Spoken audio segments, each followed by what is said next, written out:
Yo, it's Big Ant, man. We back. Another edition of Urban Politicians TV. Had to come tap in real quick on some unfortunate news for the culture, the game of hip-hop.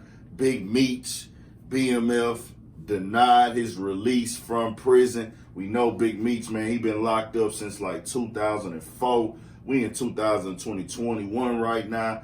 And Big Meech went down on conspiracy charges at that time. If y'all don't know who Big Meech is, that's BMF, Black Mafia family.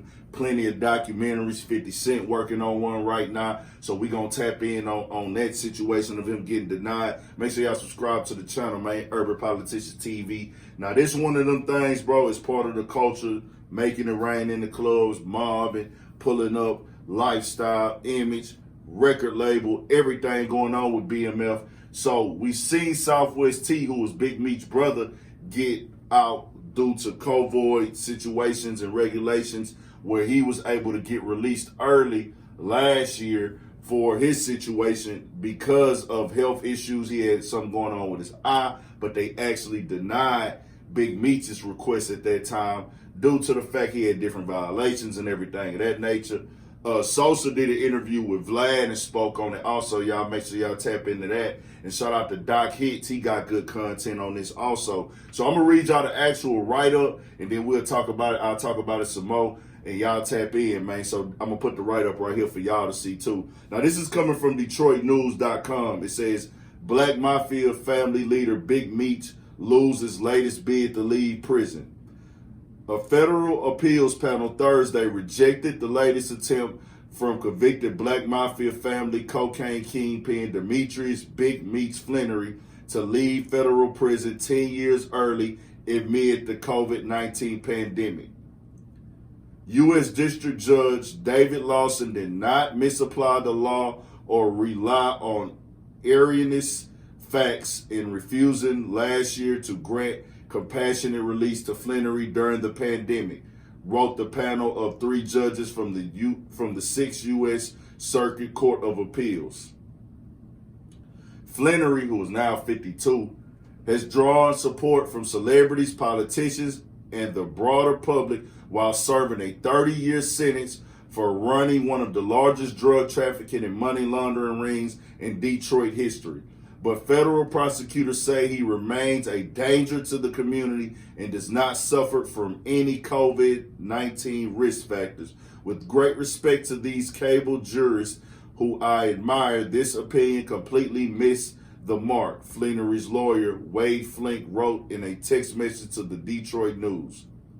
We pleaded with the court to listen to the medical experts who testified that my client is in a serious danger of dying from COVID-19, but the experts were ignored again, and I attribute much of that to the shameful behavior of certain prosecutors in this case, who have made my client into a box office type monster.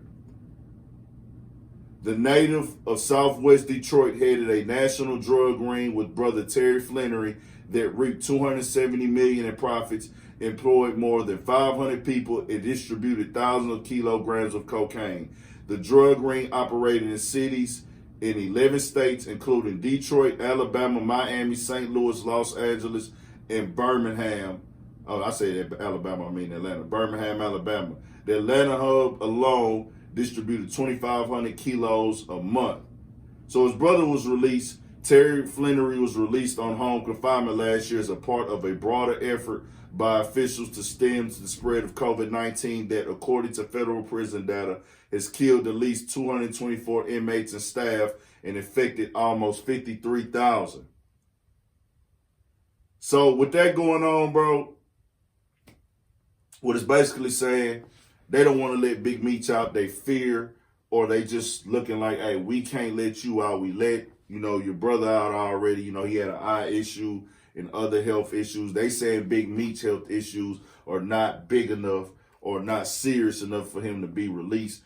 But even outside of the health issues, to me, they tried to paint Big Meech as a monster who was killing people, a murderer, and everything like that. That's how they do with anybody who sells drugs or cocaine or anything of that nature.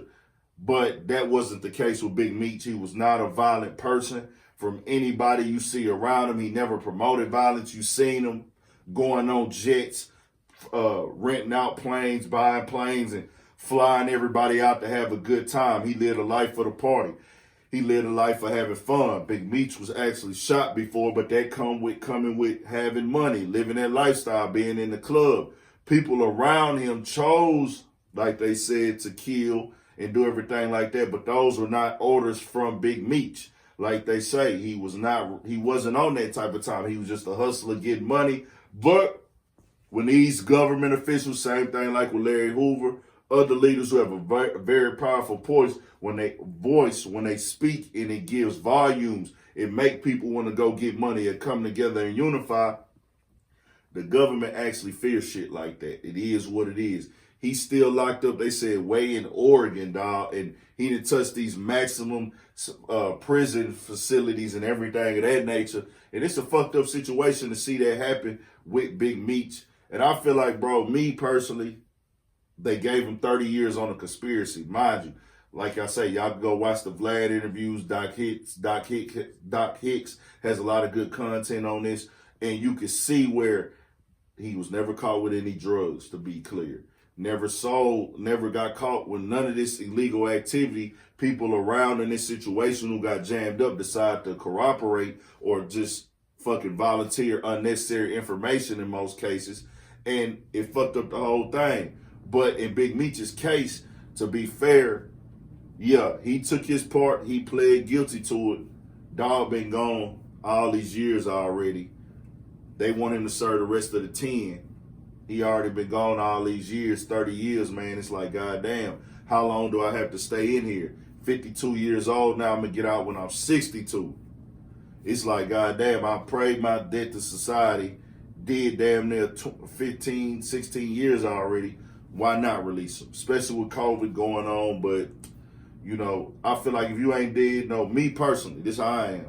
Dog paid his debt to society.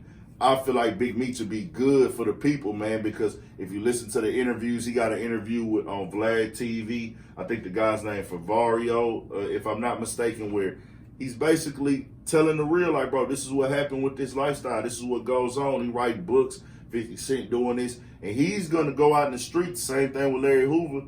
Bro, let these guys who've been through this go to the community and talk to these kids. You know what I'm saying?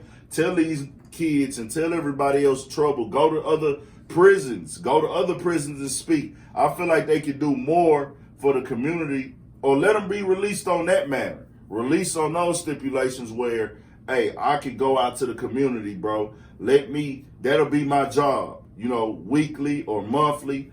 Make that a part of my job. I go to the prisons and speak. I go to the prisons and talk to the guys and tell them my story and what I did. And, you know, hey, man, it ain't worth it in the long run, bro. Doing 15, 20 years in prison, just a ball. You know what I'm saying? He could say that. He could go put that out there. Make that. I feel like he could do more good than bad in the free world than what he doing back there is getting painted as this monster. And I don't feel like Big Meech is a monster. Never met the guy.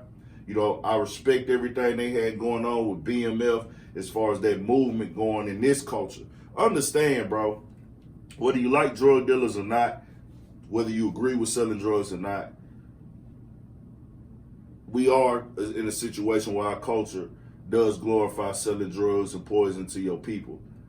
But there's not a lot of options for our people, to be honest with you. You know, niggas got to go 10 times harder to be successful. It is what it is. You know, a lot of niggas go say this and say that, say this is a fucking excuse and da-da-da. Everybody can't go to college, my nigga. Everybody can't da-da-da. They put these drugs in their environment to make money off of them.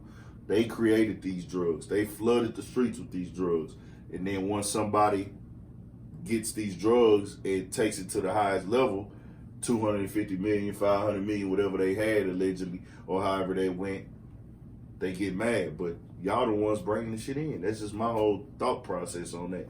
But shout out to Big Meech, shout out to BMF, dog. You know, free Big Meech for sure. Shout out to Detroit. I fucking love Detroit, man. I went to Detroit, did some interviews out there. I got love out there. Shout out to Babyface Ray. Just dropped a badass tape. Peasy just came home out of Detroit. Detroit music scene would even flourish even more if Big Meech was able to go out there and just be involved in it, you know, promote, encourage these guys to keep dropping his music And, you know, he a legend out there to them niggas. So that would be even good looking. So really, it's time for some labels to get out there in Detroit too. You know what I'm saying? Or just rap business out there in Detroit. Shout out to Empire, Gazi and them. They done tapped in and locked in with Detroit the long way. And they going to fuck up now. So, you know, Big Meech wasn't free for that. So shout out to them. Shout out to his son, Lil Meech, and everybody else, the whole family, all the loved ones who want to see Big Meech come home for sure. Subscribe to the channel, Urban Politicians TV, man. I got more shit coming. Follow me on Instagram at UrbanPoliticians_Big Ant, man. And shout out, man. I got to go watch the video now, dog. When Big Meech say, hey, man, you'll never see this again. This many niggas having this much money, man. You know what I'm saying? They gonna fall out. They gonna kill each other. They gonna fall out over hoes, man. Not us. We hit them all, nigga. You know what I'm saying? We hit them all. We hit models, project bitches, this and that. Anything. Hey, we got all type of niggas over here too, man. Fat niggas, skinny niggas, niggas with braids. Any type of nigga female like, you can come over here. And you might get fresh benefits, man. Like that nigga say, you know what I'm saying? Kid might be able to go to private school, things like that. We ain't tripping. We gotta spend all this fucking money, man. Shout out Big Meech for shit, so 1,000.